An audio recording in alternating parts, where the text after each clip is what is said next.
Marcos, no capítulo 4, versos 26 até 34, nós lemos assim: Jesus disse: o reino de Deus é como um homem que joga a semente na terra.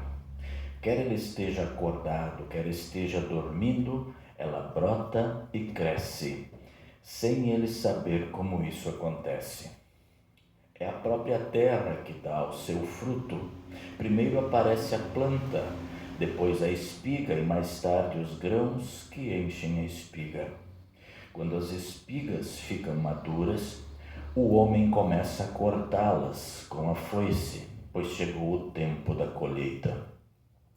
Jesus continuou: com o que podemos comparar o reino de Deus?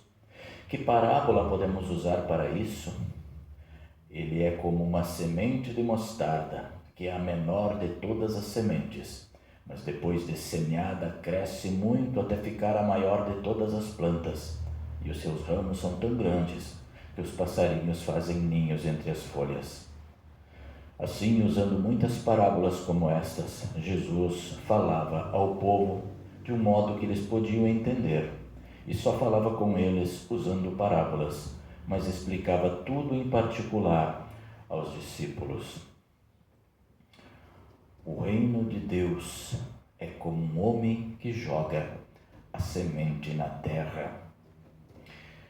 Eu quero iniciar essa mensagem falando de um jovem, de um menino. Ele nasceu há 1600 anos atrás, mais ou menos século IV. E desde o dia em que ele nasceu, seus pais começaram a orar por ele. Os pais cristãos oram por seus filhos, por sua segurança, por seu trabalho, por seus estudos. Nós, pais cristãos, queremos o melhor para os nossos filhos. Nós temos uma família há 1600 anos atrás, onde a mãe, muito cristã, orava pelo seu filho. Em muitos aspectos, esse filho era uma criança rebelde. Ele nunca se interessou muito por igreja. Na verdade, ele nunca foi realmente à igreja.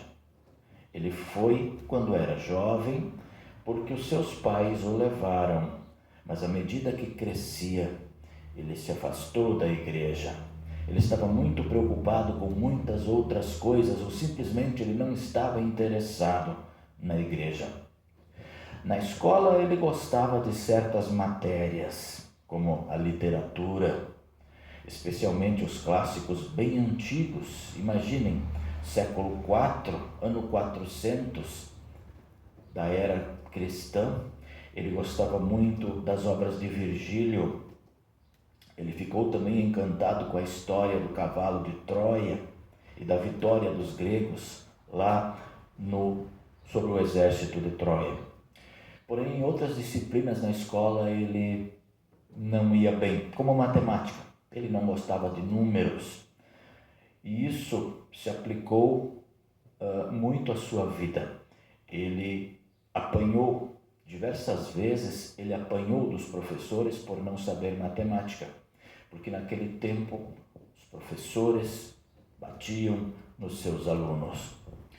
Ele vivia então com um certo medo. Ele apanhava na escola, mas em certas matérias ele ia bem. À medida que ele crescia, ele começou a andar com um grupo de jovens meninos turbulentos. Eles eram criadores de problemas. E a pressão dos colegas era o maior inimigo. Para ser aceito no grupo, ele precisava fazer o que os outros também faziam. Então, ele não queria ser diferente daquele grupo, e então ele praticava delitos. Ele teve na sua juventude uma vida muito promíscua. Ele vivia a sua sexualidade desenfreadamente. Como ele diz num dos seus livros: eu vivia para o prazer e não conseguia discernir o brilho claro do amor da escuridão da luxúria. A sua rebelião se expressou também não apenas na promiscuidade. Ele também roubou. Não porque ele precisava roubar, mas simplesmente pela emoção de roubar. Ou como ele dizia, eu roubava por esporte. O meu prazer não estava no que eu roubava, mas sim na ofensa em si. Então, a gente ouvindo todos esses relatos, a maioria de nós hoje odiaria esse jovem, porque ele se alimentava de pessoas inocentes, pensando em ninguém mais além dele mesmo. Bom, o tempo todo seus pais e principalmente a sua mãe continuavam a orar por ele. Ela orou para que o seu filho caísse em si e que ele se desviasse dos seus maus caminhos. Quando sua consciência começou a incomodá-lo, ele finalmente se voltou para a religião. Mas voltou-se para a religião errada, uma religião humana. Em outras palavras, ele não se voltou para Cristo, mas para um Deus, ou eu devo dizer, para deuses da sua própria criação. Para ele, os deuses do bem e do mal influenciavam o mundo e aqueles que habitam. A tarefa dele era apelar ao Deus do bem para que ele próprio pudesse ser bom e fazer coisas boas. Mas aí vem o monstro da incerteza. Quando eu já fiz o suficiente? Então essa fé recém-descoberta levaria ele a um lugar interessante. Levaria ele ao lugar em que levou também Martinho Lutero. Inevitavelmente, ele sucumbiria ao mal novamente e assim ele desprezaria o bem que o seu Deus estava tentando fazer nele. Agora, sua mãe continuava a orar por ele. Ela também direcionou ele para a palavra de Deus. Nos seus estudos, certa vez, ele também foi exposto à Bíblia. Sua mãe observava que a palavra de Deus parecia ter pouco efeito sobre o seu filho. Ela provavelmente se perguntou o que mais precisava ser feito para transformar o seu filho. Mas quando ele se torna um homem mais velho, ele finalmente vem para a fonte da graça de Deus, para a pia batismal. A graça de Deus em Cristo Jesus. Em breve ele seria conhecido, ele se tornaria sacerdote, e não mais sacerdote somente, mas como o bispo de Hipona, uma cidade que hoje é chamada de Argélia. A maioria de nós conhece ele simplesmente por Santo Agostinho de Hipona. Todos aqueles anos de frustração, de orações oferecidas sem resposta aparente pela sua mãe, foram acalmados. Eles foram lavados em uma pia batismal no sangue de Jesus Cristo, que lavou os pecados de um homem desobediente e rebelde. De muitas maneiras, a história do Agostinho testemunha a maneira misteriosa como a palavra de Deus funciona. Como Jesus diz, o reino de Deus é como um homem que joga a semente na terra. Quer ele esteja acordado, quer esteja dormindo, ela brota e cresce, sem ele saber como isso acontece. A terra produz por si mesma, primeiro folha, depois a espiga e então o grão na espiga. Mas quando o grão está maduro, imediatamente ele coloca a foice, porque a colheita chegou. Depois de anos de semeadura da palavra, de orações pela sua mãe, Agostinho é tocado.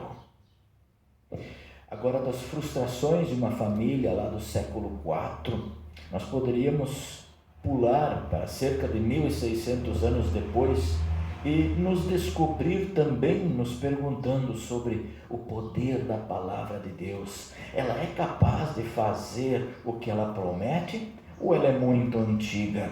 Será que ela não está muito ligada à cultura antiga para ter efeito na mente e no coração moderno? Eu não posso deixar de pensar que o que ocorre em alguns ambientes de igreja hoje também pode se refletir.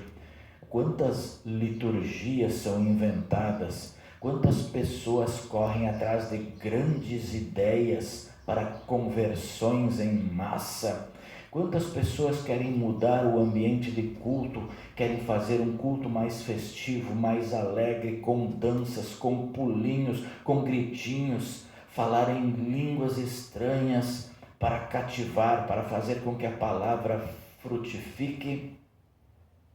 Nós vivemos em uma época em que as nossas mentes iluminadas com grandes ideias roubam a semente da palavra de Deus.